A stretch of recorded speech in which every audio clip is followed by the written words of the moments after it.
de retour sur le plateau d'LMTV Sarthe dans 72 Sports. On passe à l'interview donc avec ce soir Damien Bolini. Bonsoir Damien. Bonsoir. Vous êtes l'entraîneur de Le Mans FC, du Mans FC de l'équipe féminine. Et c'était d'ailleurs l'un des grands événements du week-end en Sarthe, le tout premier match professionnel. Donc on va voir les images de la deuxième division féminine qu'il faut d'ailleurs désormais appeler la seconde ligue. Et pour cette première, eh bien, vos joueuses défiaient un monstre sacré du football français, l'Olympique de Marseille. Match de gala au stade Marie-Marvin qui a plutôt mal débuté. Ce sont plutôt les Marseillaises qui ont bien débuté au retour des vestiaires en inscrivant les 2 premiers buts. En fait, on a une première situation pour ouvrir le score d'entrée de deuxième. On ne marque pas via Angélique Huette et après derrière ils nous punissent sur des petites erreurs aussi de placement et des petites erreurs individuelles qu'il faudra gommer. Et puis la réaction derrière de vos joueuses avec ce but contre son camp qui vous permet de réduire l'écart. Derrière, l'OM malheureusement inscrit un troisième but avant cette fin de match complètement folle donc où vos joueuses ont tout simplement réduit encore l'écart à la 90e minute de jeu. Ça fait donc 4-2 et 2 minutes plus tard seulement 4-3 grâce à cette réalisation de Maëva Salomon. C'était Charlotte Feiti qui a marqué le deuxième but Manceau. 4-3. On se dit que c'est possible de renverser la rencontre. Quand on voit le scénario où en plus il y avait 8 minutes de temps additionnel, on se dit qu'on était vraiment sur un temps fort et que les Marseillais étaient en train de douter. Donc oui, bien évidemment, on pense à l'égalisation et au 4-4. Malheureusement, ça n'est pas arrivé. Ouais, malheureusement, donc le score en restera là. 4-3 et victoire de l'Olympique de Marseille. Qu'est-ce qui vous a manqué pour accrocher ce match nul ? Il nous a manqué, je pense, de la solidité défensive. Pendant 60 minutes, avant le deuxième but encaissé, on a fait une très bonne performance sur l'aspect défensif, un peu moins sur l'aspect offensif. Normalement, on est quand même une équipe qui est très solide défensivement. Ouais. Là, on a malheureusement encaissé sur des petites erreurs individuelles, sur des CPA, des erreurs de placement qu'on avait pourtant vues et on connaissait leur force avec Mama Diop qui fait 1m85. Voilà. Par contre, j'ai apprécié le caractère des filles qui ont su se remobiliser pour essayer d'arracher ce match nul. Voilà, c'était ça le point positif. Elle a marqué le troisième but Manceau, nouvelle joueuse d'ailleurs du Mans FC, Maëva Salomon, donc on va écouter au micro juste après la rencontre d'Amoun Chamsoudine. Déception, oui, surtout une frustration, mais j'ai envie de dire qu'on ne va pas retenir que du négatif parce qu'il y a beaucoup de positifs. On se procure beaucoup d'actions. Elles ne sont pas plus dangereuses que nous. Et voilà, il faut retenir du positif de ce match aussi. Oui, il y a toujours une adrénaline en plus, le fait que c'était mon ancienne équipe. Je me rencontrais, donc ça fait plaisir aussi. Mais quand même déçu d'avoir perdu. J'ai envie de dire que je mets souvent les buts les plus compliqués, les plus simples, comme le face-à-face où je pense que je dois finir. Et je ne le mets pas. Premier but pour Maëva avec sous ses nouvelles couleurs, elle qui a été recrutée donc, cet été en provenance donc de Marseille. Et joli but, une belle prestation pour votre nouvelle joueuse. Oui, elle a fait une belle performance, elle a fait une prestation intéressante. Après, pour avoir échangé un petit peu avec elle, elle était frustrée de ne pas avoir mis, puisqu'elle s'est procuré 5 occasions franches quand même, dont la barre et le poteau. Elle a manqué aussi de réussite parce que les choix étaient plutôt bons.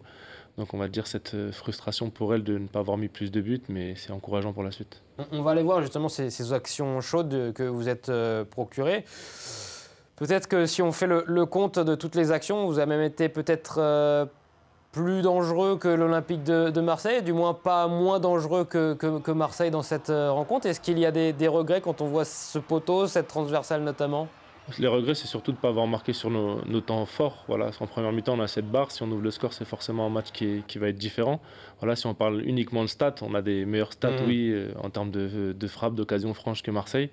Mais le haut niveau, faut faire mal quand on a les situations. Marseille, ils ont 5 frappes cadrées, ils mettent 4 buts. Voilà la différence à l'heure actuelle entre une équipe du haut de tableau qui ambitionne de jouer la D1 et nous, d'avoir un maintien très ambitieux. Voilà, c'était ma prochaine question d'ailleurs. Quel est l'objectif cette saison du Mans FC ? Un maintien ambitieux, ça veut dire quoi ? Ça veut dire un maintien le plus rapidement possible et après pour essayer de voir le plus haut possible. Je pense que cette année, le club a fait l'effort pour recruter des joueuses d'expérience et des joueuses de qualité. Voilà, il y a 8 nouvelles joueuses qui sont arrivées, plus 2 jeunes qui ont intégré, des jeunes à très fort potentiel. Donc on doit forcément faire mieux que la saison dernière. Et cette année, j'ambitionne forcément une meilleure saison, pas se faire aussi peur on gagne contre Nice à la dernière journée, on s'est mis en difficulté. Là, on doit faire beaucoup mieux cette année. Ouais, maintien acquis la saison dernière, on se rappelle lors du dernier match au stade de la Californie où il a fallu attendre le résultat d'une autre équipe pour connaître le destin donc du Mans FC qui figure bien dans cette seconde ligue, nouvelle appellation. Donc c'est important d'ailleurs que ce championnat devienne professionnel. Oui, c'est important parce qu'il y a un cahier des charges où il faut une structuration qui est assez drastique. Voilà, il faut un certain nombre de contrats, il faut dans les staffs des salariés, il faut aussi des équipements mis en place pour que les joueuses performent. Donc forcément, ça va mettre les joueuses dans un confort supplémentaire et ça peut permettre d'avoir un spectacle comme on a vu aussi hier parce que quand on s'entraîne le matin, l'après-midi, il y a moins de fatigue pour celles qui travaillaient en journée. Donc là, maintenant, les 80% sont salariés du club. Donc forcément, ça aide pour performer le week-end. Vous la sentez, cette différence-là entre la saison dernière et cette nouvelle saison avec l'arrivée du professionnalisme, même si vous étiez déjà très sérieux dans l'état d'esprit, dans l'entraînement la saison dernière, là, avec la Ligue de football professionnel qui a donc professionnalisé dans les statuts, notamment cette deuxième division féminine. Vous sentez déjà la différence ? Évidemment, nous, la saison dernière et la saison précédente aussi, où on s'entraînait le soir, donc à 18h30 tous les soirs, les filles, elles avaient une journée de boulot dans les jambes, ou leur journée de cours. Là, cette année, c'est des entraînements le matin, l'après-midi, avec aussi un apport de la vidéo plus important, un apport de la musculation plus important, un suivi médical plus important. Donc forcément, les filles sont plus aptes à performer et on monte aussi notre niveau d'exigence envers elles.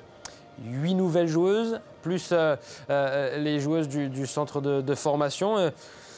Vous êtes content de l'effectif dont vous disposez pour aller chercher cet objectif de maintien ambitieux ? Oui, on est content parce qu'on a su recruter des joueuses d'expérience. Avec le président Thierry Gomez, on a travaillé main dans la main pour ce recrutement-là. Il a fait les efforts aussi pour pouvoir être attractif au niveau des nouvelles joueuses et aussi de garder nos anciennes joueuses. Donc on est forcément satisfait. Et aussi l'apport de jeunes joueuses de la formation aussi, le premier banc de touche de Lia Galaudet qui est sélectionné en équipe de France U17 à partir du 29 septembre, fait que ça fait une addition de belles choses. Maintenant, va falloir qu'on évite ces petites erreurs qu'on a pu faire ce week-end si on veut vraiment performer parce qu'on va sortir frustré sinon de trop de matchs cette saison. Alors que je pense qu'on a de belles choses et une belle saison à vivre. 4392 spectateurs étaient présents dimanche donc après-midi pour suivre cette première journée de championnat en seconde ligue féminine. Il y aura autant de monde tous les matchs ou c'était en partie parce que c'était l'adversaire, l'Olympique de Marseille ? Évidemment que non, parce que déjà on sera à la Californie. Je pense que 4000 personnes à la Californie, ça vous le souhaite, très compliqué. Après aussi c'était le Marie-Marvin. Moi je vois sur mon cas personnel des membres de ma famille qui ne viennent pas forcément régulièrement étaient là. C'était plutôt une ambiance différente des matchs des garçons avec beaucoup de jeunes enfants et des familles. Mais on a senti surtout une superbe ambiance au sein du stade. On les a sentis qui nous ont poussé énormément sur la fin de match et c'était très très très plaisant. Maintenant on espère forcément qu'il y a encore plus de monde à la qualif, même si on est assez suivi régulièrement. Ça sera d'ailleurs le prochain match qui aura lieu donc au stade de la Californie face à Évian-Thonon, Thonon-Évian. D'ailleurs c'est une pelouse différente, avec donc une pelouse naturelle sur le stade Marie-Marvin sur laquelle vous avez joué ce dimanche. Retour le week-end prochain sur une pelouse qu'on appelle synthétique. Oui. Est-ce que ça change le style de jeu? Comment on s'adapte à ces changements? Nous, on ne va pas se mentir qu'on est plus habitué à jouer à la Californie parce que c'est aussi notre terrain d'entraînement.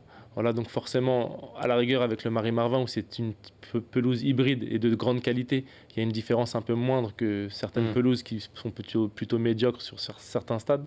Là, ça va être plutôt, on va dire, on joue dans notre stade, dans notre bébé, où on a l'habitude de s'entraîner et de performer jusqu'à maintenant. Donc, on espère faire un bon résultat contre Thonon. Ouais, l'objectif, c'est les 3 points, j'imagine, les 3 premiers points de la saison, la première victoire face à Thonon. Chaque match, c'est de prendre les 3 points. Voilà, à domicile, encore plus, parce qu'on sait que si on veut un beau maintien, il faudra être performant à domicile. On a fait un premier faux pas en faisant une prestation positive qui n'a pas suffi. Donc il va falloir forcément prendre les 3 points face à une autre grosse cylindrée qui a battu Toulouse sur la première journée. On va regarder le classement après cette première journée de championnat en seconde ligue, avec donc Marseille qui a pris les 3 points et qui est donc leader de ce championnat, avec le LOSC à ses côtés, Saint-Malo également qui a été gagné, et donc Evian, vous le disiez, qui a également gagné son premier match, futur adversaire du Mans FC. Quels sont les favoris de ce championnat de seconde ligue selon vous? Je sortirai Marseille et Lille. Voilà, Lens aussi qui va faire son trouble fête. Les clubs affiliés au club de Ligue 1. Après, Ouais. forcément, parce qu'il y a aussi cette conjoncture économique. Mais le fait que ça se professionnalise, maintenant, on se bat à armes égales sur l'aspect sportif en termes organisationnels. Donc, je dirais Marseille et Lille. Après, dans le football, tout est possible. Et puis, j'en profite également pour vous signaler, puisqu'on l'a appris il y a quelques minutes seulement, Bordeaux, vous connaissez sûrement les difficultés financières que subit les Girondins de Bordeaux actuellement, avec une relégation dans les championnats amateurs pour l'équipe masculine. Et on l'a appris donc il y a quelques instants, l'équipe féminine. On avait une interrogation à savoir si la section féminine allait pouvoir repartir dans ce championnat de seconde ligue. C'était prévu, logiquement, et donc on l'a appris il y a quelques instants. Bordeaux ne fera pas partie de ce championnat de seconde ligue. Comment vous avez réagi à cette information? On est forcément déçus parce que ça fait une équipe en moins dans le championnat. Après, il n'y aura qu'une descente, même s'il ne faut pas penser à cette place-là. C'est surtout aussi, on se rend compte que maintenant, dû à la professionnalisation, il faut de plus en plus de budget. Il fallait rassembler un budget d'1,2 million pour Bordeaux pour pouvoir vivre en seconde ligue.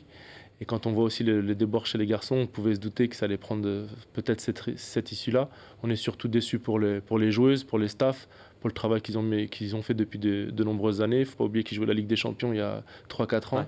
Donc c'est forcément décevant de voir ça. Et factuellement aussi, même si on ne se réjouit jamais du malheur des autres, et c'est le cas pour Bordeaux, ça fait également une descente en moins donc dans ce championnat de seconde ligue qui, pour sa toute première saison de son histoire chez les professionnels, dans le monde professionnel, aura donc une descente.